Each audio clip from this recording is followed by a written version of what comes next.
하신 하나님 아버지, 지난 밤에도 건강 지켜주시고 깨워주셔서 감사합니다. 하루를 시작하는 이 아침에 겸손한 마음으로 주님을 의지하고 나아갑니다. 오늘 하루도 저희들을 통해서 하나님의 영광만 드러나게 하여 주시옵소서.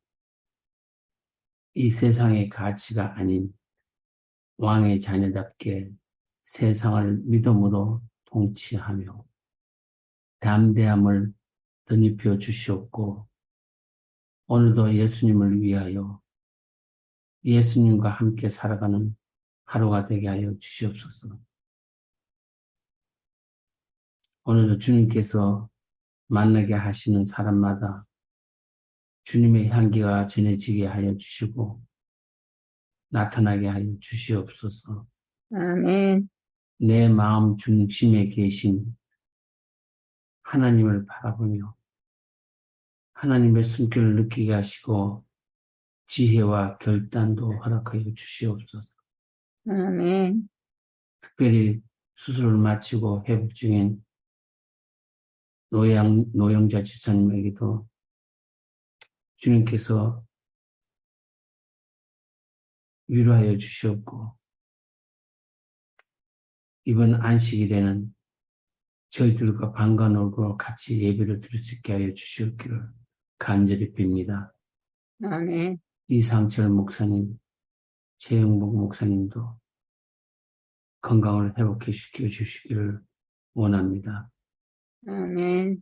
오늘도 사도행전 말씀을 전하시는 김영진 목사님에게 능력을 허락하여 주셔서 저희들이 큰 은혜 받는 경험이 되게 하여 주시고, 아멘. 예수님을 위하여 즐거움으로 맡겨진 일에 최선을 다하고 입술의 찬양이 끊어지지 않게 해 주시고, 아멘. 오늘의 삶도 주님께 의탁하며 주님의 향기가 나타나게 하여 주시옵기를 아멘. 예수님의 이름으로 기도드렸습니다. 아멘. 감사합니다. 예, 감사합니다. 이제 이문정 사모님께서 사도행전 22장 30절부터 23장 11절까지 있는 말씀을 봉독해 주시겠습니다. 마이크를 켜주시고요.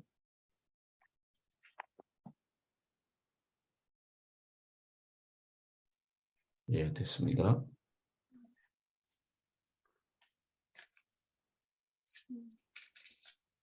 바울이 공회 앞에서 증언하다 이튿날 천부장은 유대인들이 무슨 일로 그를 고발하는지 진상을 알고자 하여 그 결박을 풀고 명하여 제사장들과 온 공회를 모으고 바울을 데려가서 그들 앞에 세우니라.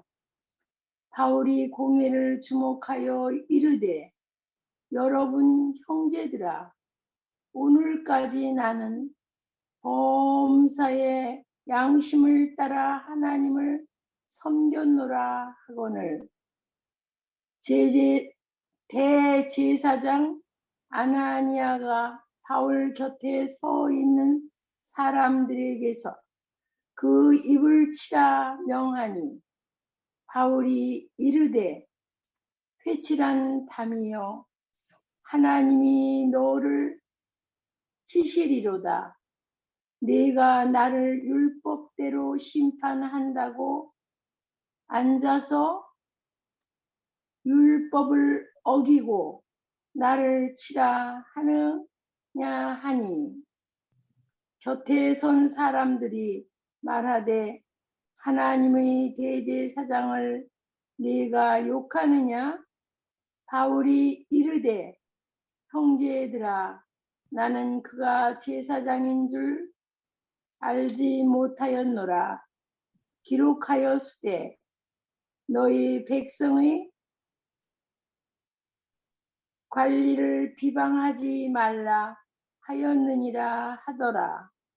바울이 그 중 일부는 사두개인이요 다른 일부는 바리새인인 줄 알고 공회에서 외쳐 이르되 여러분 형제들아 나는 바리새인이요 또 바리새인의 아들이라. 죽은 자의 소망 곧 부활로 말미암아 내가 신문을 받노라.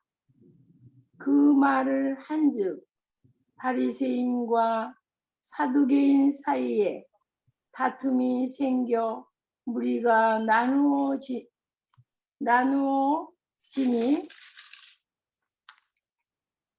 이는 바리새인은 부활도 없고 천사도 없고 영도 없다 하고 바리새인은 다 있다 함이라.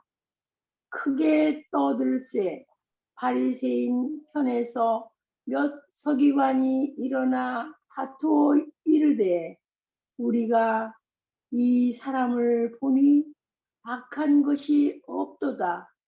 혹 영이나 혹 천사가 그에게 말하였으면 어찌하겠느냐 하여 큰 분쟁이 생기니 천부장은 바울이 그들에게 찢겨질까 하여 군인을 명하여 내려가 무리 가운데서 빼앗아 가지고 영내로 들어가라 하니라.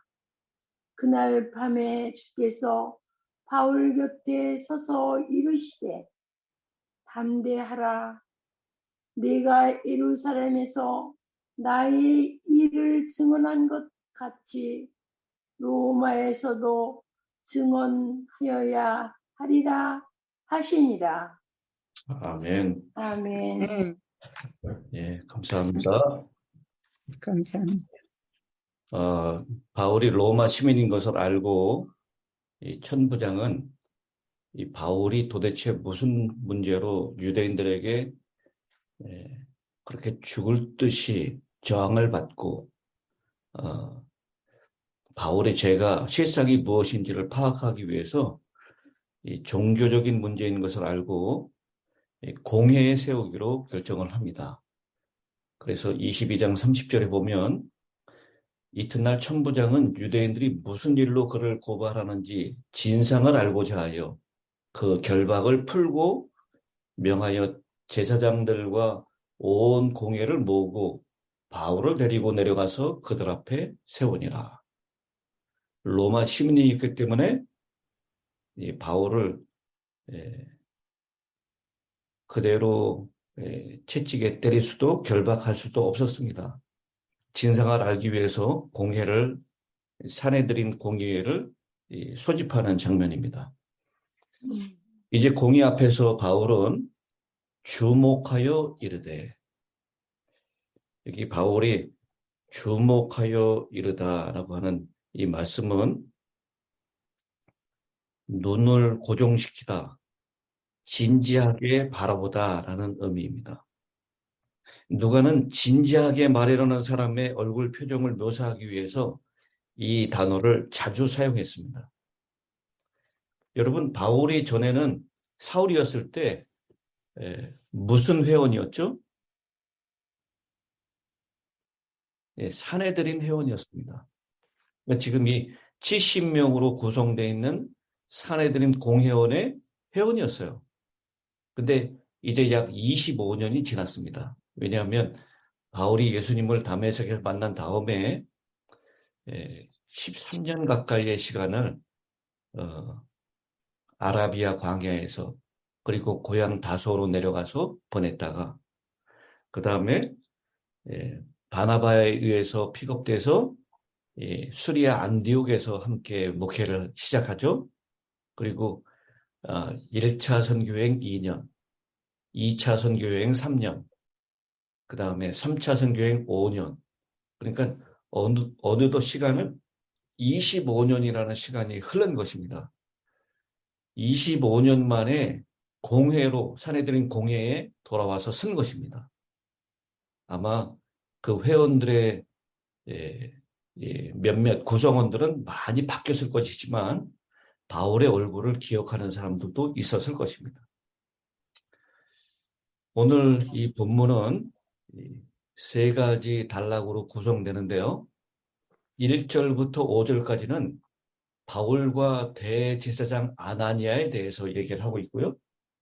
그리고 6절부터 9절까지는 바리새인과 사두개인의 부활 논쟁, 그 다음에 10절은 천부장의 개입, 11절은 주님이 주시는 비전, 이렇게 네 단락으로 구분이 될 수 있습니다.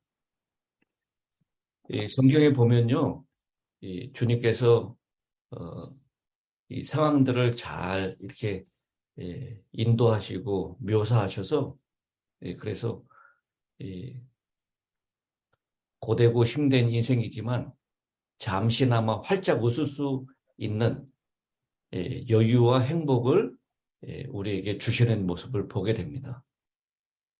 우리도 코로나로 인해서 우울감이 있고 잘 모이지도 못했던, 그리고 경제적인 어려움에 주름이 깊어져도 늘 심각하거나 늘 슬플 수 없지 않겠습니까? 그래서 웃는 일을 찾는 것은 참 중요하다고 생각합니다. 근데 어떤 때 웃게 되는지 여러분 생각해 보십시오. 예상되던 흐름을 벗어나서 예측하지 못한 행복한 상황을 만나게 될 때 우리는 웃게 됩니다.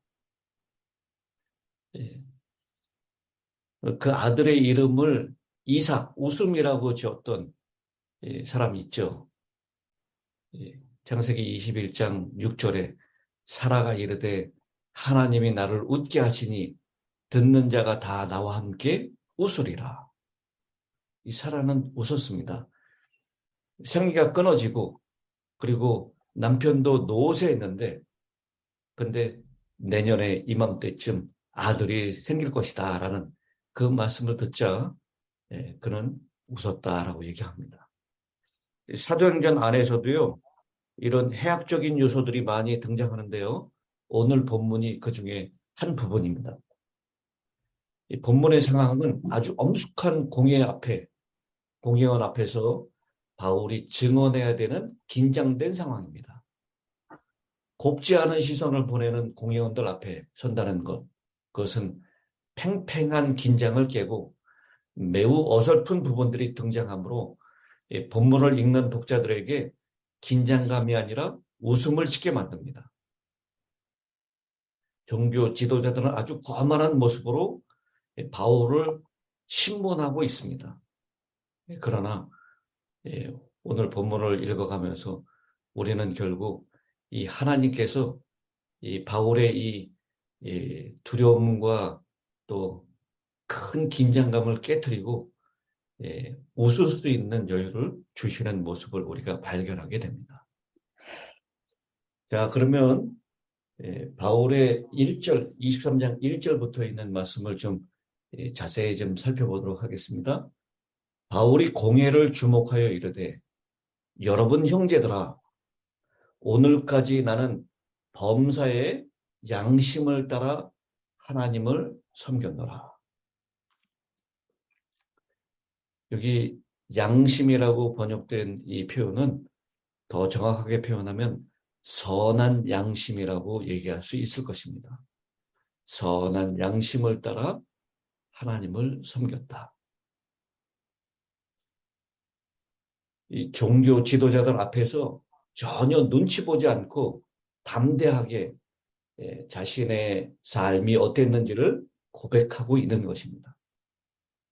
바울은 우리가 아는 대로 진실하게 하나님을 섬겼고 복음을 전하며 살았습니다. 복음을 이용하는 종교 장사꾼들이 아니었고 자신의 세력을 키워내는 사람도 아니었습니다. 초대교회에서 한 자리 차지하기 위해서 정치적인 기락을 펼치지도 않았습니다. 그는 복음으로 말미암아 굶기도 하고 복음으로 목숨을 잃을 뻔하기도 하고 복음으로 사람들에게 배신도 당하는 참 서글픈 삶을 살았습니다. 그러나 돈과 힘은 없었을지라도 양심에 따라 하나님을 섬겼다라고 고백하는 바울. 그는 진정한 그리스도인이었고 참 하나님 앞에 버릴 것이 없는 하나님 앞에 선 사람이었습니다. 아멘. 그래서 그의 말에는 힘이 있었습니다. 이 말을 듣는 이 종교 위선자들, 종교 때문에 한자리를 차지하고 있고 종교 장사꾼으로 변질되었었던 이 제사장들과 이 종교 지도자들은 이 바울의 말이 엄청 거슬렸을 것입니다. 그들의 삶을 찔리게 만들었을 것입니다. 시커먼 그들의 속내를 들켜버리도록 만들었을 것입니다. 그래서 2절에 보니까요. 대제사장 아나니아가 바울 곁에 서 있는 사람들에게 그 입을 치라라고 명합니다.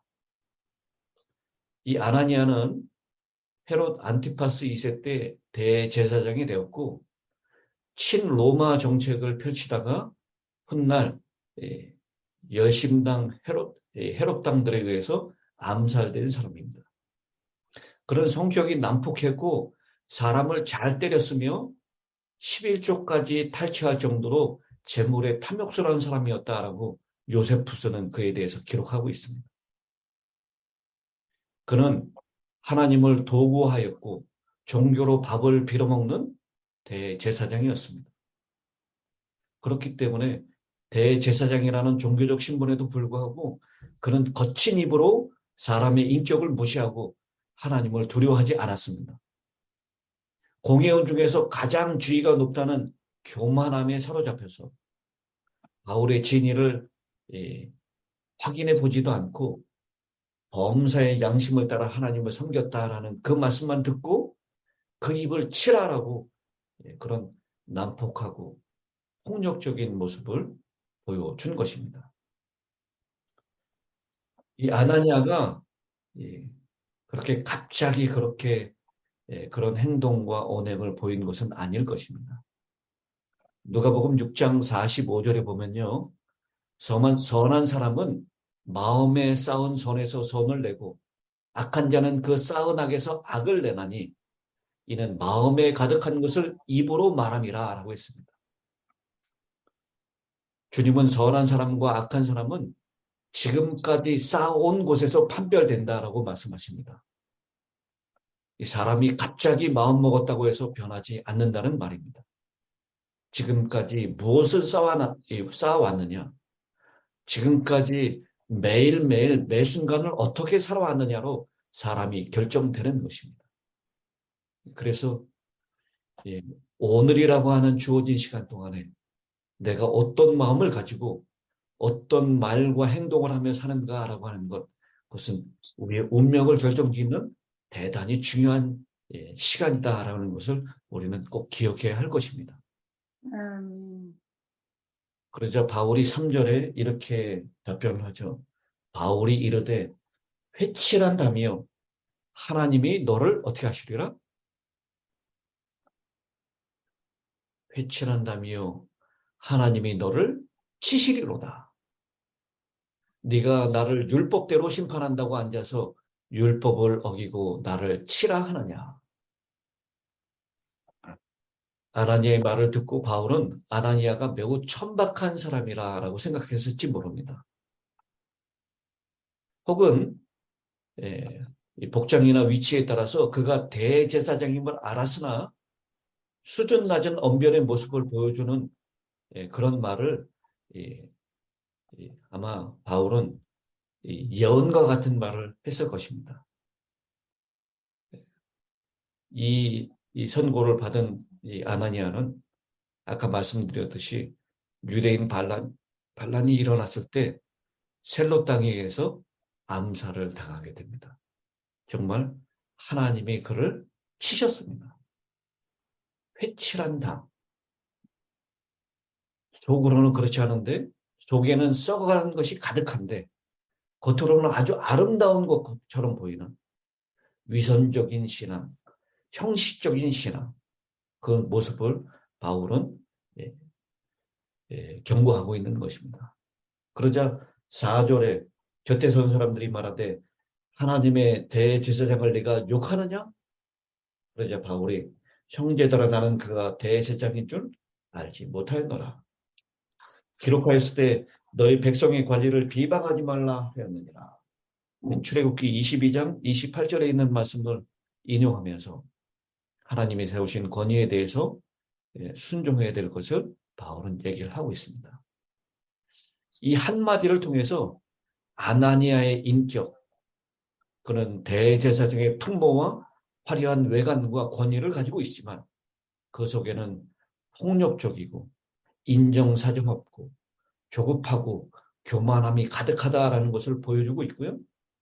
이 사도 바울은 그가 얼마나 하나님 앞에 신실하고 범사에 하나님의 말씀을 순종하며 따르는 겸손한 사람인가를 잘 보여주고 있는 것입니다.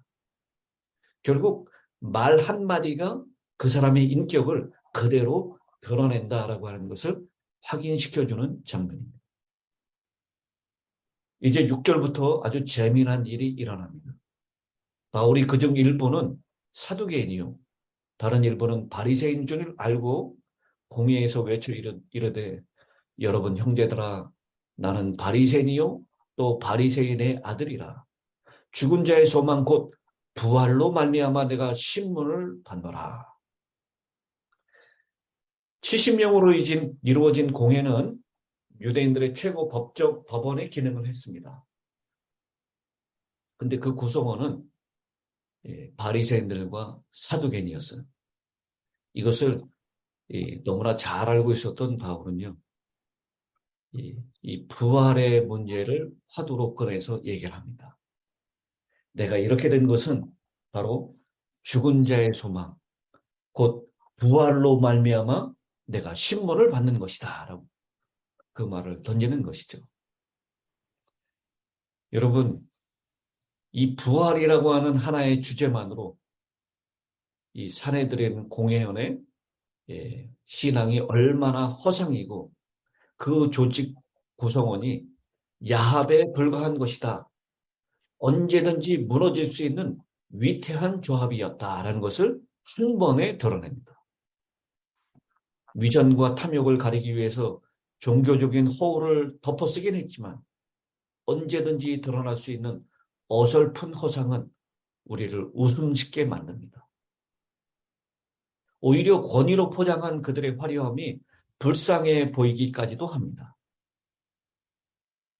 여러분, 높은 자리에서 종교 장사꾼으로 앉아있는 공회원들과 방금 결박에서 풀려난 매맞아서 여기저기 터지고 피투성이가 됐었던 초라한 몰골의 바울을 한번 상상해 보십시오.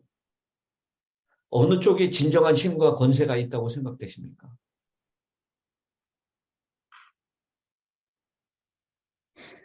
이렇게 부활에 대한 이 화두를 던지자요. 당시에 부활을 믿지 않고 천사와 영의 존재를 부인하는 사두개인과 부활을 철석까지 믿고 있는 바리새인들 간에 큰 논쟁이 일어나기 시작합니다. 바울을 공격하기 위해서 한뜻으로 모였었는데 이제 7절에 보면 그 말을 한즉 바리새인과 사두개인 사이에 다툼이 생겨서 무리가 나누어지니 이는 사두개인은 부활이 없고 천사도 없고 영도 없다 하고 바리새인은 다 있다 함이라. 크게 떠들세 바리새인 편에서 몇 서기관이 일어나 다투어 이르되 우리가 이 사람을 보니 악한 것이 없도다. 혹 영이나 혹 천사가 그에게 말하였으면 어찌하겠느냐. 여러분 정말 웃음이 이렇게 터지는 장면 아닙니까?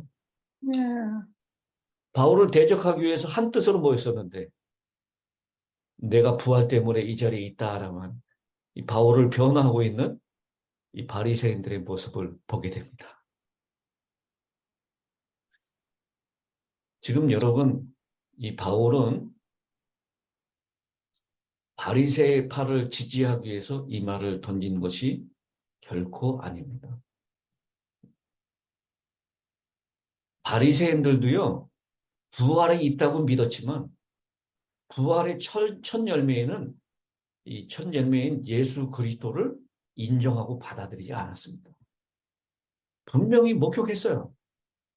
그리고 부활이 믿었다고 철석하게 믿었던 사람, 그 증거로 누구를 부활시키죠? 예수님께서 십자가에 달려 돌아가시기 전에.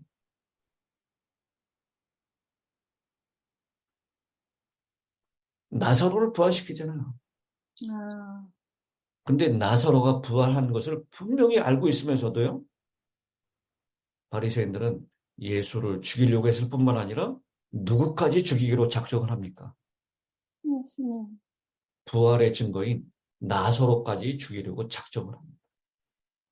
이렇게 그들은 정말 그들의 믿음대로의, 신조대로의 믿음을 나타내지 못하는 위선적인 신앙이었다는 것입니다.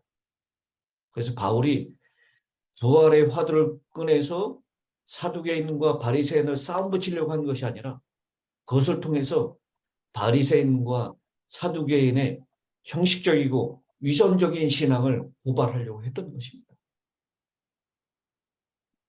반면에 바울은 1절에 표현하고 있는 대로 범사의 양심을 따라 하나님을 섬겼다라고 하는 모습을 대조하고 있는 것입니다. 범사에 따라 선한 양심으로 하나님을 섬기는 바울. 그들의 종교적인 이익을 위해서 삶의 권위와 교만을 그리고 위선을 채우기 위해서 종교를 이용하는 장사꾼들인 사두개인과 바리새인들의 모습을 극명하게 대조하고 있는 것입니다. 이것 때문에 바울이 잘못했다간 찢김을 당할 수 있었어요. 찢어질까 하여 천부장이 군인을 명하여 바울을 무리 가운데서 빼앗아 다시 영내로 들어가라 했다라고 했습니다. 그때 이 11절에 있는 말씀을 오늘 이 하이라이트로 저는 말씀을 드리고 싶습니다. 그날 밤 주께서 바울 곁에 서서 이르시되 담대하라. 네가 예루살렘에서 나의 증언을 한 것 같이 어디에서도? 로마에서도. 로마에서도 증언하여야 하리라. 우리 모두의 삶이 바울의 삶과 일반입니다. 여러분 두려우십니까? 때때로 앞이 캄캄하여 답답하십니까? 사방으로 둘러싸여 있다고 생각이 되십니까? 결박당한 듯이 답답하고 형색은 초라하고 사람들은 혈기로 나를 쳐다보며 정죄하고 있다고 느끼십니까? 현실 앞에 나는 너무나 초라하고 볼품없다고 생각이 드십니까?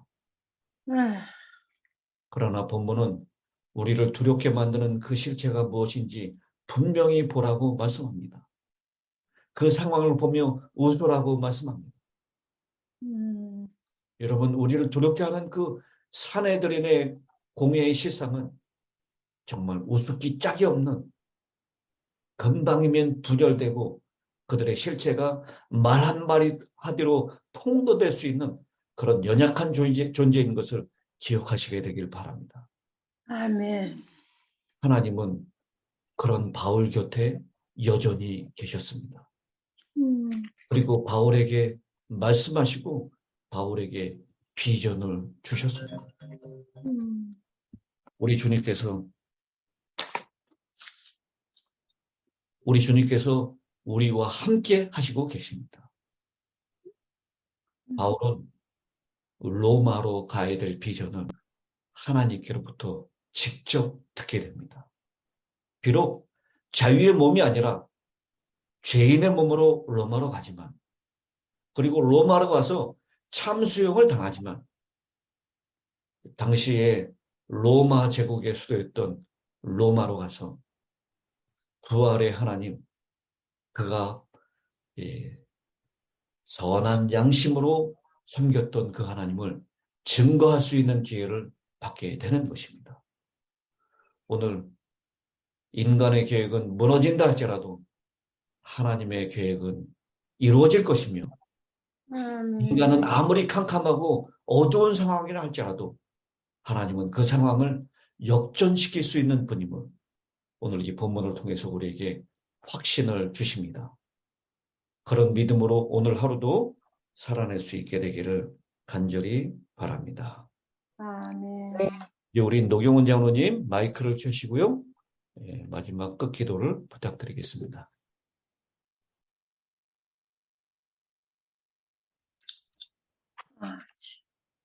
예, 됐습니다. 기도드리겠습니다. 하늘에 계시는 우리 아버지 하나님, 오늘 아침에도 아버지 사랑하시는 우리 성도들 이렇게 주님의 종을 모시고 아버지께 경배를 드리며 또 아버지의 성령으로 대언해 주시는 거룩한 사도행전에 기록된 말씀을 우리가 다시 한번 들으며 정말 우리 속에 하나님 이것이 우리 심령에 깊이 새겨져서 그 새겨진 말씀이 살아 역사하심으로 저희도 하나님의 사랑하시는 종 사도 바울처럼 또 바울 사도를 돕는 모든 사랑하는 함께하는 종들처럼 온 몸과 마음을 주님께 드리고 죽기를 조금도 두려워하지 아니하고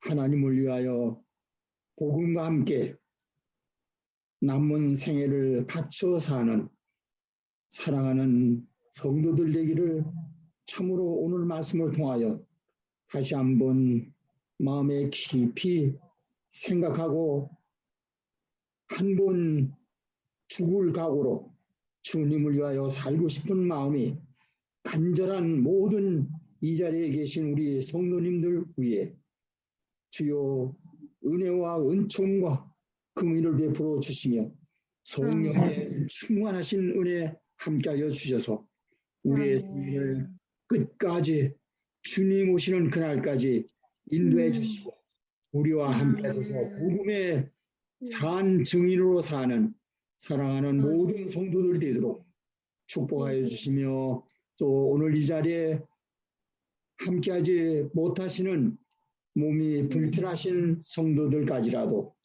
성령의 강하신 능력과 음성으로 말씀하사 함께 온 교회가 헌신하여 주님을 섬기는 살아있는 교회에서 주님 앞에 달려나가는 모든 성도들 되도록 축복하여 주시옵기를 아버지 하나님 이 아침에 간절히 구하고 기도하옵나이다. 우리 아버지 오늘도 우리 성도들 복음을 가지고 나아갈 때 바울 사도의 심령에 주신 그 평안한 웃음을 마음에 가득 심고 기쁨으로 영혼들을 만나 기쁨으로 이 복된 소식을 증가하고 우리의 모든 일거수 행동 하나에서 하나님을 드러내고 영광을 돌리는 삶을 사는 저희가 되게 하여 주시옵소서. 더욱 담대하게 하나님의 말씀을 바르고 곧게 증언할 수 있는 우리 모든 성도들 되기로서의 성령이 주장하시고 이끌어 주시옵소서. 오늘 삶을 주님께 의탁됩니다. 주님 받아주시옵소서. 주님이 기뻐하신 대로 저희를 이끄시고 저희들을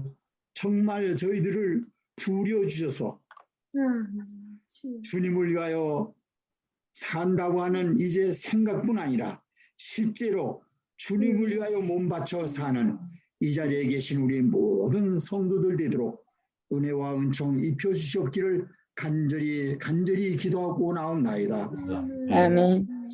오늘 이 아침에도 몸이 불편해서 우리와 함께하지 못하시는 주님의 종 이상철 목사님, 주님 기억하여 주셨기를 간절히 간구하고 기도하옵나이다. 아멘. 몸이 불편하고 연약하여 말씀은 하시지 않아도 애쓰며 주님을 찾고 계시는 아버지. 사랑하시는 우리 연세 높으신 어머니를 비롯하여 모든 성도들 강건케 도와주시옵소서. 아멘. 이제 오늘이나 내일쯤은 다시 교회로 돌아오셔야 되는 사랑하는 우리 윤 장로님과 그 모든 가족들, 오늘도 주여 천사로 지켜 보호하셔서 안전한 길로 이끌어 주시기를 간절히 구하옵나이다. 아멘. 오늘 종일토록 저희의 사연을 주님께 의탁드리옵고 주님 영광 위하여 사는 모든 성도들대로 참으로 주의 성령으로 우리 모든 영을 충만케 하여 주시옵기를 간절히 이 모든 말씀 우리를 심히 사랑하시는 구주 예수님의 이름으로 간절히 기도 올리옵나이다. 아멘. 아멘.